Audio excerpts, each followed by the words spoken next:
So the reason you think Festool equipment is so expensive is because of two reasons. You don't know where to go and you don't know how to get deep discounts.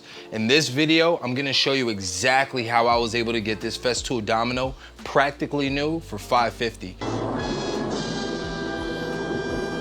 Stick around and enjoy this video. I promise you're gonna learn something. First off, let me start by saying you don't need this tool to accomplish the same finish.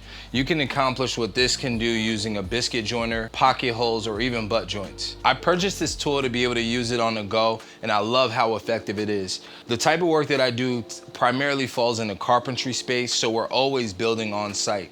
There are times where I'm building here in the shop, whether it's cabinets or if I'm building certain custom pieces, but 9 times out of 10, I'm on site at a client's house completing a built-in. So I do have a Shop Fox mortising machine that is extremely heavy and would require a forklift to get it in my truck. So guess what? That stays put in the corner of my shop. If you want advice on what tools you should not buy as a beginner woodworker, I highly recommend you checking out this video here. Some great advice, some mistakes I made early on in my career, and hopefully you don't have to make those same mistakes. With that being said, it's extremely convenient to pack my Domino in the sustainer and take it with me. Plus, the setup on one of these tools is extremely easy. You just adjust the fence to the degree you want. It's either gonna be 90 or 0, and then you make some minor adjustments to the millimeter depth as far as how far down you want and how far in you want it to go into your material, and you're ready to move. I will say buying Festool equipment is a bit more expensive than your typical biscuit joiner or mortising machine, but it's well worth the buy. There are settings on this tool that will literally give you near perfect joints, even if you make minor mistakes while handling the tool. Usually, if you make small mistakes with other tools, it'll show in your work, but with these tools here, this Domino is very forgiving. You can actually make small minor mistakes and it'll still work. Tell me what other tool you can do that with. Also, if you have one of these tools in your shop, comment down below what you use yours for. I would love to know. Also, what do you want to see me cover next? If you're liking these types of videos where I cover mistakes, tool reviews, how to get tools at deep discounts, let me know. I would love to know what it is I can focus on and continue to make better videos for you guys.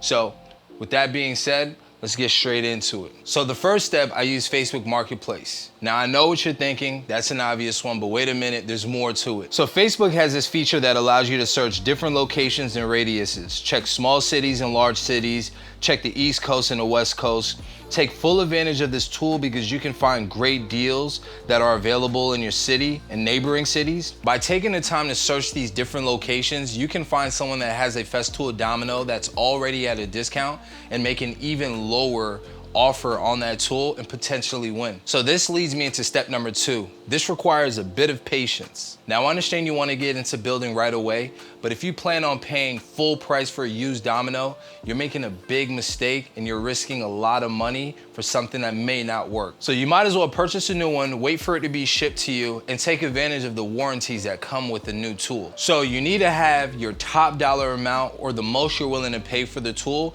and make an offer 20 to 40% below that amount. I always start off at the lowest point first. That way, if someone is trying to get rid of that tool, you can come up on an amazing steal. So you'll have a ton of no's and get lost, but the name of the game is numbers. This could take a few months, so it requires a bit of patience. If you can wait it out, I guarantee you, you're gonna be rewarded with a tool that is a beast in your shop. So this leads me into step number 3. Act quickly. And when I say act quickly, I truly mean this. If the seller agrees to the offer that you just made, you want to make sure that you're in front of that seller within the hours.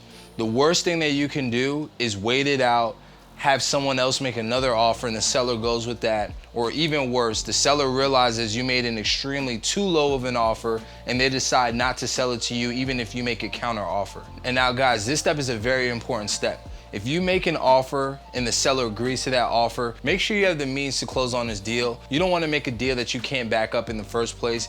It doesn't look good on your behalf and you end up wasting the time of a seller. Now that you have the ideology behind getting deep discounts on tools, take what you learned and go out and go get you some cheap tools. I was fortunate enough to find woodworkers here in Georgia that were unloading their shops and were getting rid of their equipment, so I acted quickly. I was able to use this tactic to buy my 8-inch helical head joiner. I was able to buy this Bosch Axial Glide miter saw and a TS55 for less than the price of this thing brand new. I was able to purchase over 1,500 board feet of walnut and maple for less than $2,500. all because I was a little patient and okay with traveling a bit to purchase these tools. At the end of the day, we're here to make money and keep it. What good is making money if you spend it on purchasing tools?